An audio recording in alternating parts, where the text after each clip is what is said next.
Welcome to Safeword by Fear and Greed. I'm Sean Aylmer. Safeword is a podcast made by the Fear and Greed team responsible for Australia's most popular business podcast. I've got to tell you, in the last week, we had our biggest day ever for downloads. Very exciting. But Safeword is all about taking a lighter look at the business world or anything else that takes our fancy, really. As always, I'm joined by my colleagues from Fear and Greed. Look, in an effort to somehow carry favour today, I'm going to introduce my main man, Adam Lang, first this morning. Now, Adam has a funny role in this organisation. Operations, we talk a lot about that. Money, when there is some. Image, relationship with other media. And really, he's a friendly face around the place. He also judges the weekend competition between Michael Thompson and I on the best stories of the week. And he has consistently been giving Michael the win. So I'm trying a new tack. Morning, Adamski. You're looking lovely today. Good morning, Sean. It's lovely to see you. Are you well? I am. Is it curry favour or carry favour? Good question. I said carry, but I think it'll be curry. It's curry. Ah, there you go. Excellent pickup. Which is a curious expression, though, isn't it? Yeah, well, when I was writing it, I was thinking curry favour doesn't make sense. It must be carry favour. Once again, Adamski showing why you are the main man in the Fear and Greed team. / pedant. And if anyone's still listening, perhaps you could introduce me. Righto, the third person on the podcast, my competitor in the weekend show, my co-host on the weekday show, and a man who loves sending photos of the night sky to Adamski and I. You know, he's one of those blokes who, once he thinks you like something, he just keeps doing it. So, you know, the night sky, we said, oh, yeah, we really appreciate it, whether we did or didn't. And suddenly he just keeps sending photos of the night sky. Get over it, Michael. Morning, Mickey. Sean, there are so many problems with the way you've started the show today. I actually took a couple of notes as you went. Number one, my main man, Adam. Okay, that's just offensive. There's only three of us. There's only three of us, and so it does just create a little bit of tension. You're my second main man. Don't you worry. A little bit of tension right from the start. Then you referred to the weekend edition where you and I compete, and the fact that Adam consistently awards it to me. I have won 1 week of the last 3 and very few leading up to that as well. So I just think you are factually inaccurate. That is incorrect, because when Adam has decided to start awarding points, and he's a great fella, Adam, but when it comes to the points, oh, my God, you have no idea what you're doing, Adam. Oh, I've slept already, haven't I? Sorry. The points, you've been winning the points, Michael. Yes, but I mean, overall, though, I haven't. I've only won 1. Look, you know what? I feel like we could just keep arguing about this when we should be united against a common enemy. Adamski. That lasted for about 3 minutes. Again, the role I was born to play. Mickey, tell me, any good feedback this week? We have received what I think might be my favourite review yet. And this is on Apple Podcasts. And it is from Casey, who I am assuming, yes, female Casey, because it could be a male Casey, also a guy's name. So she says, long-time listener of Fear and Greed, and proud to say that I got in at the ground floor of Safeword too. It's such a fantastic show. I feel like I'm eavesdropping on 3 boys up the back of the bus who are giggling about how naughty they are, and naughty's in little inverted commas. When in fact, you've got, where it gets a little bit nasty, when in fact, you've got Sean calling the shots. He's probably repeated a couple of years, and now he's bullying Adam into doing his homework. Adam quietly taking the hits whilst plotting world domination one spreadsheet at a time. And this is the part that I completely disagree with.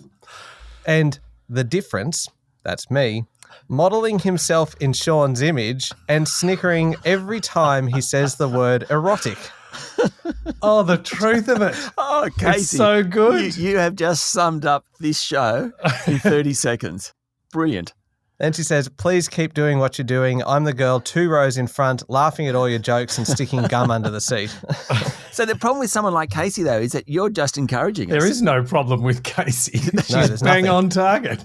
But, you know, if you're the teacher, you just don't want the girl 2 rows in front laughing at the silly little childish boys in the back row. That's right. And I that's do what not you're doing. model myself on. I disagree. I'm very disagreeable today. But I do occasionally chuckle at the word erotic, and I've also been accused of using the word erotic too many times in any given episode, which is why I suggest erotic for our safe word today. Oh, Okay. oh, how exciting. I like that. I mean, I must say, maybe it's just that Adam and I are a little older than you, but anytime we even... You've forgotten what erotic is.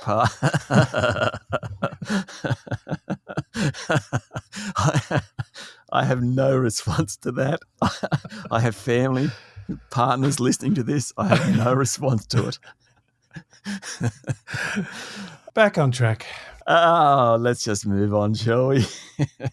It's going to be a problematic safe word, this one, but there we go. Casey, that is a tremendous review. Thank you. And of course, anyone that wants to leave a review on Apple or anywhere that you get this podcast, please do. It makes our job much easier. And obviously, we feel great when we get feedback, no matter what, positive or negative. It is somewhat funny that we've only ever read out the positive stuff, though, Michael.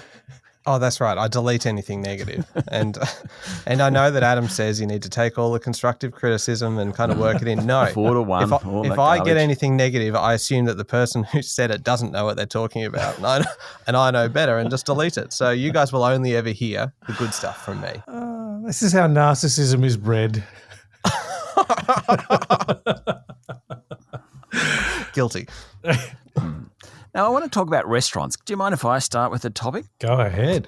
This sounds nice and businessy. Please go on. Yeah, no, it is. Yeah. Well, it's vaguely businessy. As you know, I have spent a couple of the weeks of the last month on holidays / away from home.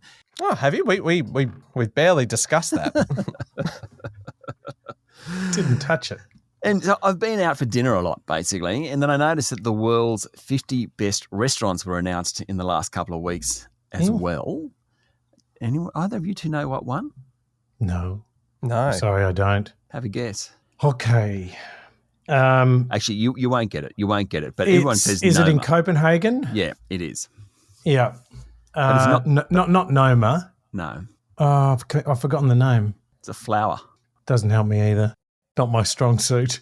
Geranium, it's called. It's Geranium. called what? Geranium. Yes, Okay. in Copenhagen.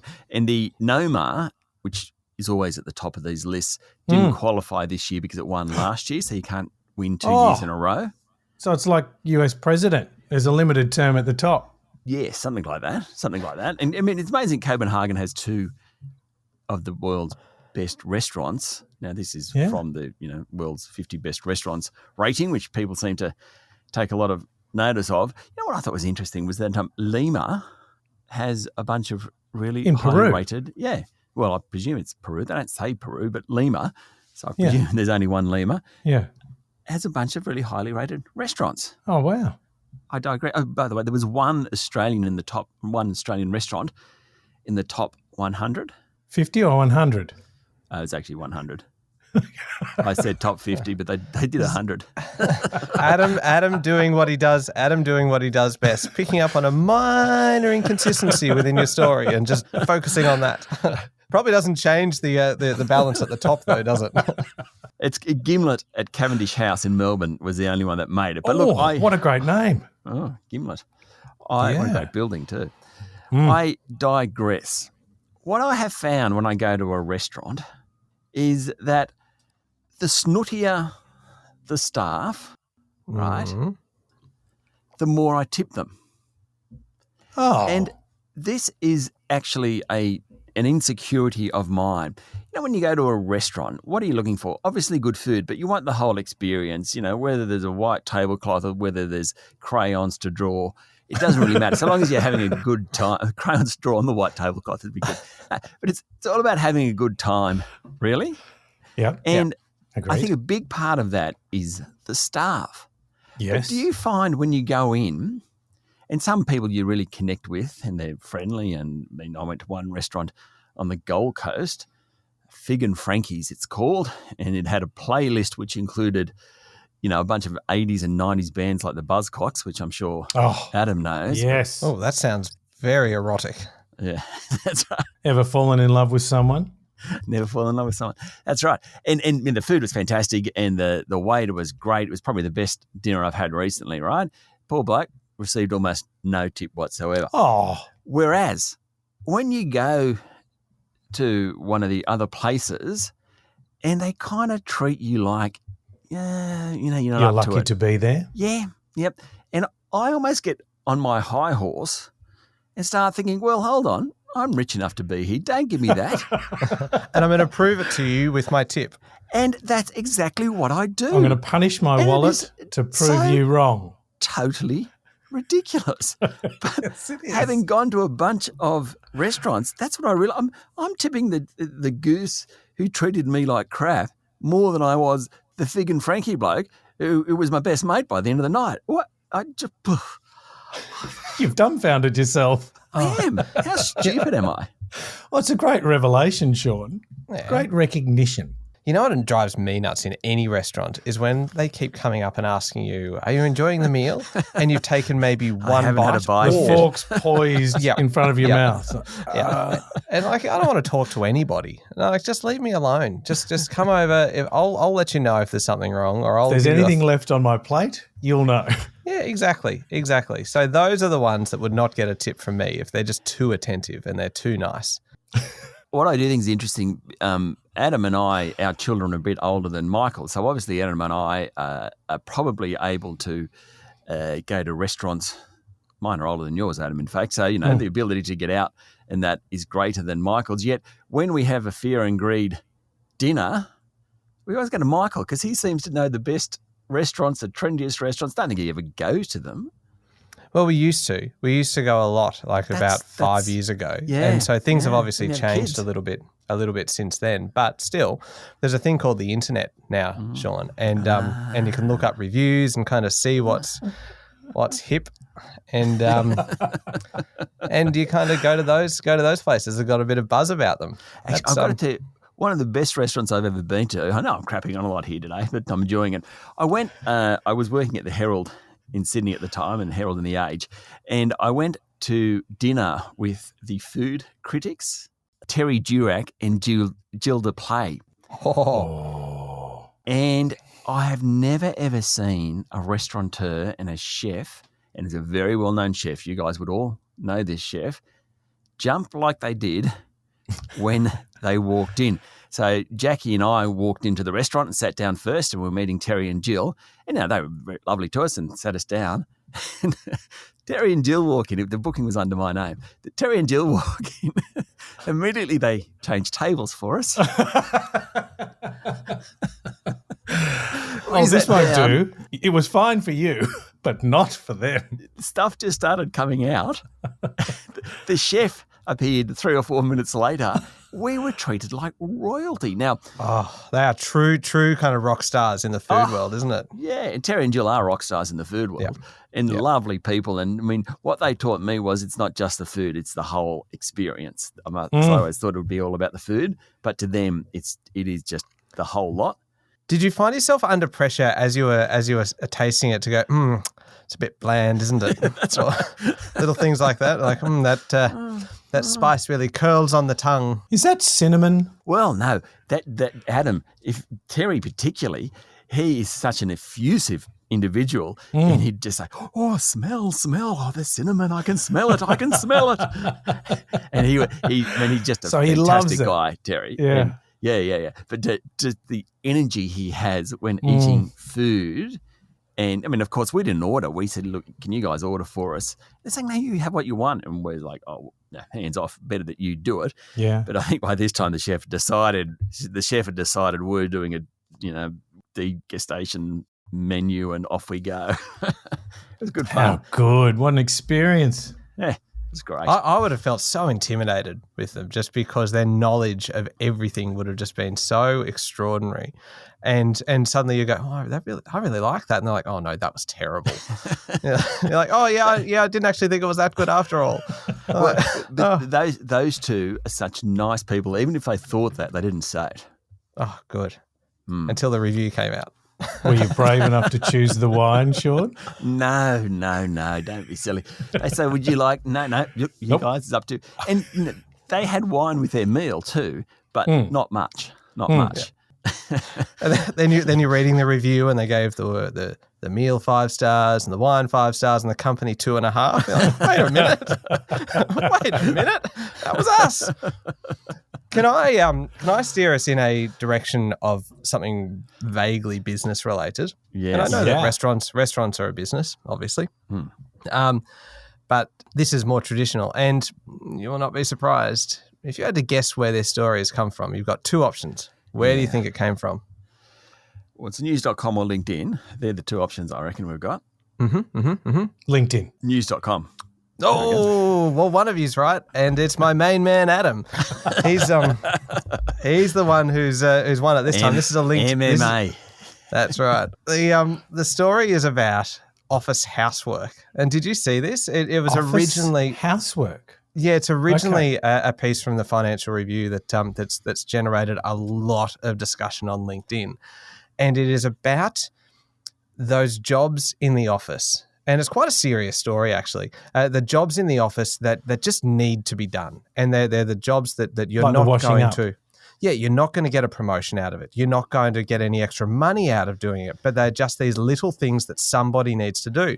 And it talks about the fact that women are more likely to be the ones that are just kind of lumped with doing these jobs. No, surely not. And there was research by academics in the US that said that women feel guilty saying no to those tasks, and that they feel like they're going to face backlash if they do, which I men. Think, it is pretty appalling that is the case. But I wanted to just look at some of the examples of those jobs. Those jobs, if we kind of park the very serious gender imbalance issue there and just look at some of those for a moment. Just for a moment, because I can't discuss the story and have a bit of a joke around with you. You mentioned this to Sean later on, just quietly. Yeah, go on. I feel like I'm just kind of digging myself a hole. Not at all. Keep going. Okay. Recognizing the extremely serious gender imbalance issue with this, they've listed some of the non-promotable tasks. Non-promotable? That's how they described it. Yeah, non-promotable tasks that women typically get stuck with. And they include organising farewell parties for colleagues and other staff parties, writing an internal monthly newsletter for staff, training and mentoring more junior staff, emptying the office dishwasher. How many times have you come up to the dishwasher though and you looked at it and you think, I should really pack this? I should. See a fella's guy. And every time. Or the only time you do the dishwasher is actually on, so you get some snarly look for someone because you've stopped the dishwasher mid-cycle or something. I hate the dishwasher at work. Sorry. I like packing it. I despise unpacking it. I would much rather pack it, because packing a dishwasher is kind of like it's a game of Tetris where you try and fit as much as you possibly can in. Yeah, but that's okay at home, not in the office, because there's too much pressure. Because there's going to be someone that's walking past as you're packing the dishwasher in the office that's going to go, that's not how I do it. Oh, bring it on, I say. Go on, show me how you're going to do it, and then I'll tell you why you're wrong. The worst part is where someone just reaches over and says, I'll just pop that one in there for you. And you go, and I'll just take that one back out of there and put it in its right spot. And I do that at home as well. What if you're unpacking the dishwasher and someone comes and puts one in the midst of it, and it's like, hey, mate, it's clean, right? It's clean. Do you mind? You've ruined everything. You just dripped your coffee dregs all over all over the clean plates. No, well, and that's just rude. That's insensitive, and that kind of thing should be a sackable offence. But I mean, organising staff parties, the Melbourne Cup sweep, which is just one of those thankless tasks. Yeah, advantaged against, because when you're organising social functions, everyone looks at you going, oh, you're not really doing your job. You're organising social functions and Melbourne Cup sweeps and stuff like that. Yeah, you're right. But that's why I think it's good that some workplaces have like a social club or a social committee. And that's kind of then something that people join by choice. They want to do it because they like doing that kind of thing, rather than just being kind of picked by the boss, just going, hey, such and such, can you throw together the Christmas party this year? Like, yeah, that's not really something you can throw together. I would have loved Adam as boss to have asked Michael to run the social club. with an At the iron radio fist. stations. Could you imagine how dull? You will have fun. Adam, can you imagine the savings we would have banked? Because we just wouldn't have done anything. I would have suddenly been on the fast track for promotion because I'm just saving the company so much cash. No, social things are the worst. Michael didn't want to turn up to the office anyway. Oh, no, that was back in the day before I realised how good working from home was. And now I'm like, yeah, no, never again. But Before the revelation, Michael. The revolution, actually. organising a party for someone would be the worst because High if pressure. it's a flop, you are blamed for everything. Do you know, I actually feel sorry for the EAs who always get lumped with this stuff. And the most of the EAs I've dealt with are really busy people. And maybe it's just that they're so organised or something. I don't know. But they do get lumped with the Melbourne Cup sweep or organising. And you just think, oh, give them a break. So here's a question without notice. Most of the show is without notice, Adam, so you can just basically say, here's a question. It's fine. Go on. I apologise. So should you have leaving parties? I'm going to say high risk, particularly where evenings and alcohol are involved. Because at some point, someone Bad experience is here, no, Adam? actually no, the opposite for me. But I would just say high risk in that someone would say something that they probably didn't think was a great idea the next day. But isn't that for any party, really? That's the Christmas party. That's kind of any Actually, success that needs to be celebrated through the year. As soon as there's alcohol involved, you're going to get some idiot who has a skinful and then just says what they're thinking. This is feedback in a unique way. And often it's yourself. It's never. I don't think it's ever been me because I'd always just like have one drink and like, oh, that's enough for me. I'm out of here. out. Yeah, band but break. you do watch you would watch the chairman of the company cruising around just being followed by like this flock of seagulls, The acolytes. just waiting for their opportunity, and then they bail him up in the corner, and just those pleading eyes that you can see on him say, "Somebody help me!" And like, oh, sorry, I got to go home. Yeah. nah, you're on your own there, bud. Don't you love those nights? And it always at the Christmas party, you kind of get to an age, which is not much beyond 20, to be perfectly honest, that you realise you just shouldn't dance. And so when you're 18 and you're at the Christmas party and you're going off, fantastic, maybe 20, when you get to like the 30s and 40s, if you find yourself dancing at your Christmas party, go home.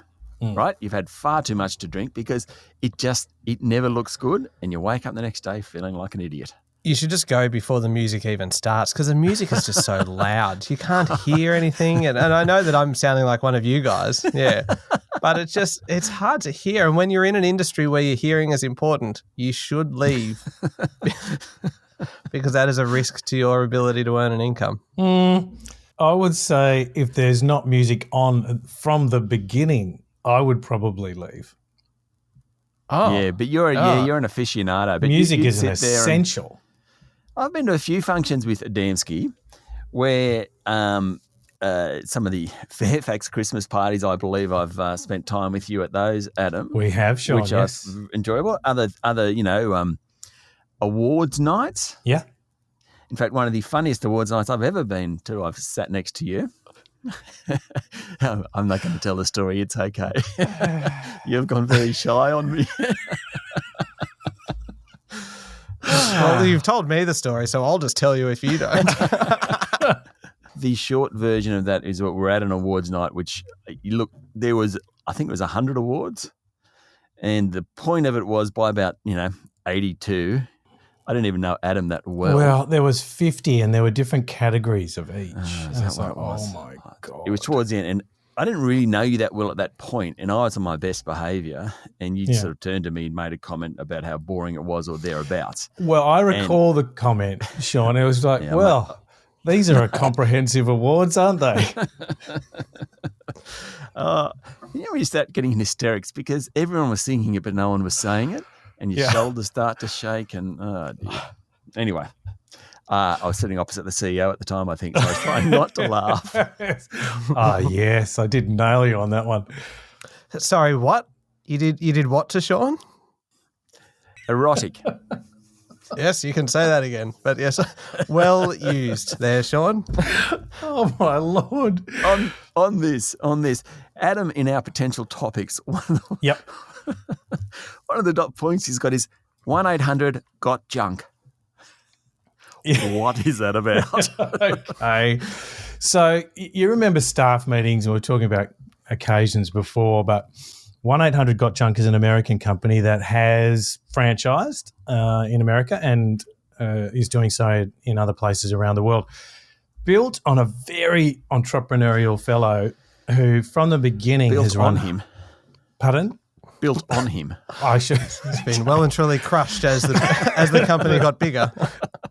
Built by him, I should say. Thank you, Sean. And they use huddles. So they have staff I love meetings. that we've all become nitpickers now, that Adam, you've infected all of us, that we're just constantly listening for any little slip up.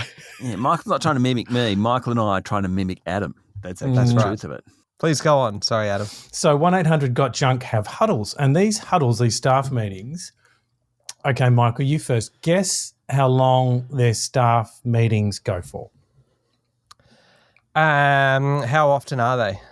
I need additional data. Okay. Nice response. They can be, well, let's just say weekly. Well, I would say an hour. Okay. Sean, how long would you guess? Well, huddles is a tech term. Yeah. So probably 10 or 15 minutes. Very much closer. 7 minutes. Yeah. And they are a very strict format and they're run by a different team every time. So sometimes people bring DJs. Typically, people always have intro and outro music. So like Bohemian Rhapsody would take 6.5 to 7 minutes. That's not a bad idea, actually. Regrettably or not, they don't get to. Adam would not be picking that one. He'd be picking like the Microsoft startup music that goes for 3 seconds or the Netflix. Dun-dun. So to give him maximum time. I've got lots to fit in. Here we go. So they always have music. There's a set format. Every team, a different team does it every time. It includes results and a shout out at the end to something that's gone really well. But I thought, what a great idea. 7-minute huddle. And they've kept it going, not just in person. And the founder thought that, this will be difficult to do remotely. It's worked even better remotely because people can actually see everything. You know, they don't have to gather in a space and have obstructed views and so on. So it's been better, but they've allowed them to go for up to 9 minutes to really extend them out. I thought, this guy's a genius. Now, Adamski, do you think there's a lesson in that for the fear and greed operations meetings? They're our 30-minute. You want me to bring music in? Twice a week meetings. So it's 30 plus 30, 60, which we seem to be able to spend 2.5 hours at a week. I don't understand that. So I think I'm putting forward here today that the fear and greed ops meetings become a huddle. Done. Yeah. Challenge accepted. So is that Makes 7 sense. minutes? Are we going? 7 minutes. Once a week. And are you doing music? I'll kick in with theme music in and out, but it'll have to be quick. Adam, 7 minutes is actually you using the technology to get us both on the line. You know that, don't you?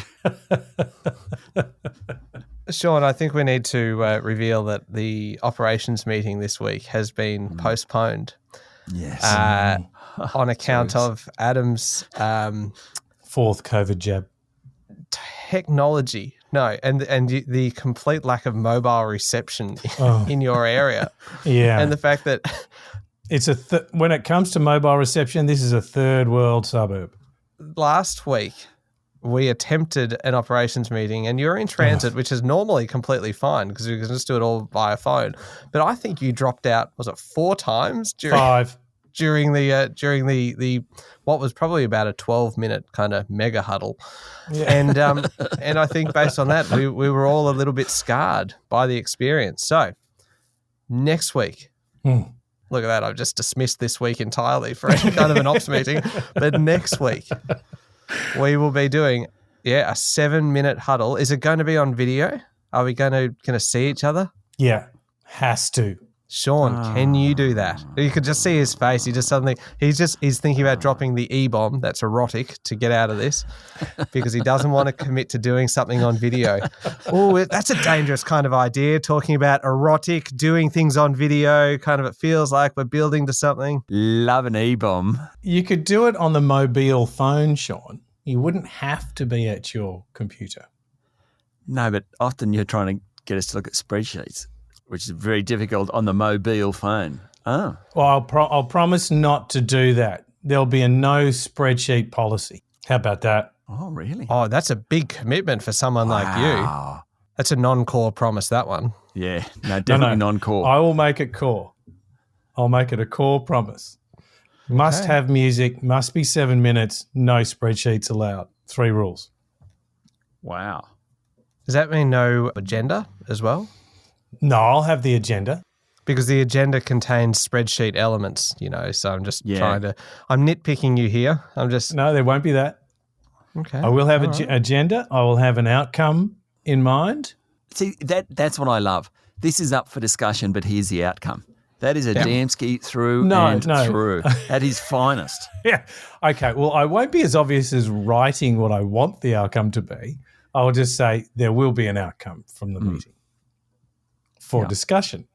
Have you ever noticed, Michael, when you're talking to a Damski and we have a discussion in the ops meeting or otherwise, and then Adam is one who loves to write the notes up for the ops meeting, the copious amounts of notes. Wouldn't say love. I respect it. Or some email you get later where a decision has sort of been made and it just sort of skipped me by that we actually made that decision. Yep. Or that sometimes the decision that's recorded in the notes is not the one that you thought was made. Absolutely. And I just thought it was maybe my concentration span being so appalling. That's what I heard. I have contemporaneous notes to prove so. Yeah, but your contemporaneous notes only prove what you think was the outcome. It doesn't actually record what we all agreed was the outcome. It records the words said. In your head. Yes. Righto. I got to tell you too that I have this week, in fact today, started at the gym, F45. Holy moly! Are you F45? That's intense. God. You mean not the gym you have at home? No. You haven't turned that into a sub-branch of an F45, have you? We could. I have signed up, went to the first F45 of my life. Wow. This morning. I remember that 3 or 4 years ago. Okay, how did it go? Oh, I'm dead. Yeah, but was it good? I can't even move. Yeah. It was exhausting. I remember this guy, he was actually my coach of 4 or 5 years ago, a guy called John Drabble, lovely fella. He went to F45 with his daughter and I said, how'd it go? And he just gave me one word response. Don't. Anyway. So you did. I kind of checked out all the different gyms, and what got me was that this week F45 have actually announced they're opening a gym on a cruise ship. And if I'm going on a cruise ship, the last thing I want to do is go through what I did this morning. Oh, no, it'd be great. Can I just say, sorry, before you go too far, Sean, there's something inherently creepy about you saying I checked out all the gyms because I kind of picture you just looking through the window at all the people on the treadmill just watching for a little while. I go, yeah, that's not the one for me. Now, what has sparked this? Because is it any coincidence that worries me. That you've just been to Hawaii, then you've been to the Gold Coast, and then you've come back and you're going, I need to go to the gym. Oh, summer's coming. Look, my summer bod probably isn't quite there yet. The buff sculpted and toned. Sean Abs Aylmer. I was in Hawaii there and I stripped off to go for a swim and maybe I should go to F45. Yeah. They said, Sean, put your pants back on. It's not that kind of beach. I've been to F45. I really liked it. Very motivating and like hardcore. But you can go as hard as you wish to, right? Erotic. Oh, God. Casey, you are right. We have this smutty little boy at the back of the bus whose mind is in the gutter, as one might say. Anyway. That's Michael's resting spot. Yeah, that's fair. Yeah, but F45, you do go hard and you're so enthusiastic for the first, it's basically 45 minutes. In the first 10 or 15, you're really enthusiastic. The next, 10 or 15, you're like, oh, it's a bit hard. Hurting. I'm feeling a bit nauseous here. The last 15 is just getting through it. Just like I just trying need to finish. so that you're not going to have the instructor come by and yell at you, come on, keep it going, 10 seconds, go, go, go. And it's like, off. The internal monologue. You have to get that in, by the way. Oh, now I have to find a beep sound effect from somewhere. I've never had to bleep anything out before. And a language warning. Yeah.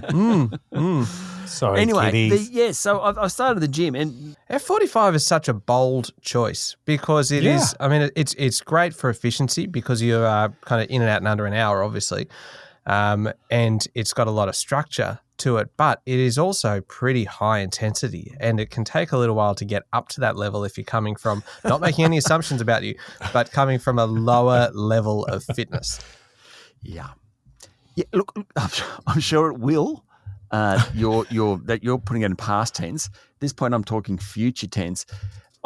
I'm going to go again in 2 days, and then I'm going to go 2 days after that. I'm going to give You're myself, going to be at your sorest in 2 days. Good. Yeah, well, I'll go for a run in the middle day, Adam. Okay. In the hope That's of good. In the Well hope done. of somehow alleviating the pain. And I'm really proud as I stand here today, having overcome the nausea, having had a couple of hours to not think about it. Or just lie down afterwards. Yeah, that's right. And to boast to everyone, I was at F45 this Just morning. nailed it this morning. Yeah. I finished. My God. Finished it. Mickey, are you a gym goer? Not anymore. No, I used to all the time.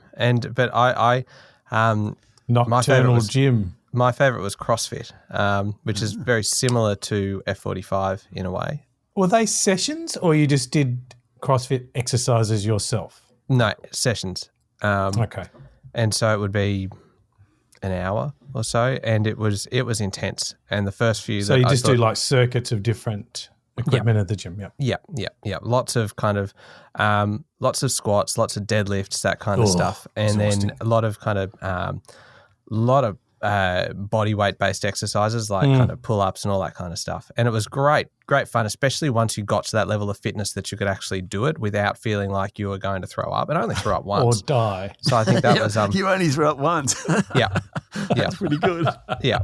And then I did my back, and then I took a few weeks off to try and fix it, and thought it was good again, and went back and redid it in the first 2 minutes of my first session back. And at that point, I decided that physical activity is not for me. So since then, I've lived a proudly sedentary lifestyle, and and shan't be moving again. Seems to be working temporarily. I being a more mature fellow than you, Michael, I got myself thanks a watch. for clarifying that, Dansky. Because you two are pretty much the same age, aren't you? Almost within a Totally. That's a bit of an insult to Adam, to be perfectly honest. No. But yes, we're about the same age. Yeah, actually, we're I think about I'm the older than you, Adam. Just. Yeah. So, but being more mature, I thought, I want to stay fit, but maybe sometimes, I push too hard, and, you read of incidences of people come off second best, right? They've just gone too far. Injuries, sometimes worse than that. I've got to say just very quickly, at the gym this morning, the people I admired most was not the super fit 25-year-old. It was actually the 50-year-old overweight person. It's a lot harder for them. That you were looking at in the mirror. Yeah. That's right. That's me we're talking about here. No, I love that. When people are clearly like, it's tough and they're doing it anyway. And you go, that's awesome. Totally. Totally. Absolutely awesome. But I bought myself a watch many years ago thinking I better monitor my heart rate just to make sure I'm not going to redline it, because I thought I was genuinely at risk of expiring, passing out, or causing injury many times. I thought, geez, I might be pushing it a bit hard here. Got the watch. Turns out I wasn't pushing hard enough nearly at all. I could go much harder. So that didn't really need the watch after all. We are talking about watches. We are coming to the end, but I want to point something out to you, Adam. I want you to take note of No problem there.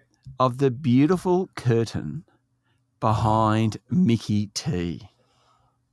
I do take note, Sean. It is wonderful. Now, one of the episodes you missed one of the recordings you missed this week, Adamski, Michael and I, off we went in Fear and Greed, one of the weekly shows. And then I reckon within like 10 seconds, there's this almighty clattering, and all I hear is, beep, beep, beep.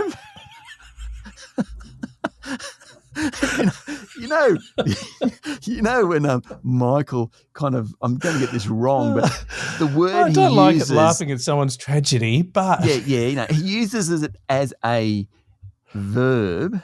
No, he uses it as a noun, but he has the adjective and the noun. Verb and adverb. This, like he just changes. Geez, that's the almost word. a whole sentence using one word in different ways. And that's what it is. And you can imagine what the word was. Oh, it was fantastic. But Michael, what happened? Your curtain's back. Yeah. So, thank you, Sean. Hang on. Did this call for handyman Michael? Yes. It did. Yes. That's where we're going. It did. And so my little home office thing here is it's in a longer kind of room. And since obviously for acoustics, you need to cut down the size of the room to create kind of an audio booth, really. So I've got 3 walls and the ceiling all padded with acoustic kind of tiles. And then behind me, I have strung a curtain basically across that cuts down the end of this room. So it's just a little narrow booth, maybe 1.5 meters in depth. So that was the curtain that came down. It's been a little bit precarious there for a while now. This was during a live recording. So Yep. all of this was captured. Yes, it was actually, and I'd forgotten that. The worst part was though that OH&S incident. Sean had already said, look, in a bit of a hurry today, so let's jump straight into it. So I didn't feel like I could go, I just need a couple of minutes just to try and fix this situation.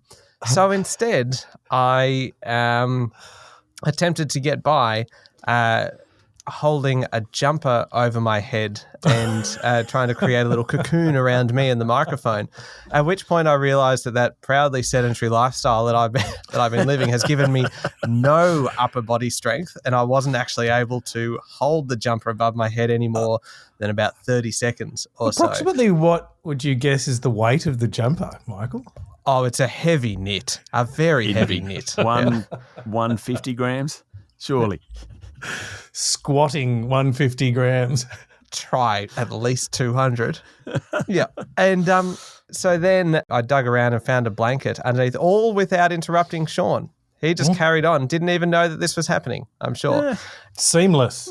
Yep. And so Apart from the odd sentence. the next, I thought, you know what, I can't do another one holding up a jumper. So I'm going to go to Bunnings and buy a new curtain rod and redo the whole thing. And Handyman do it Michael. properly this time. None of these extendable curtain rod kind of rubbish, because that just did not work. So I did it. What that meant was, though, that I had to measure it to the exact centimetre, right? And then cut it and then attach it all. So I had to buy like a little metal hacksaw and everything. So I did all of that. What happened? Tell me. Oh, you're looking discomfort.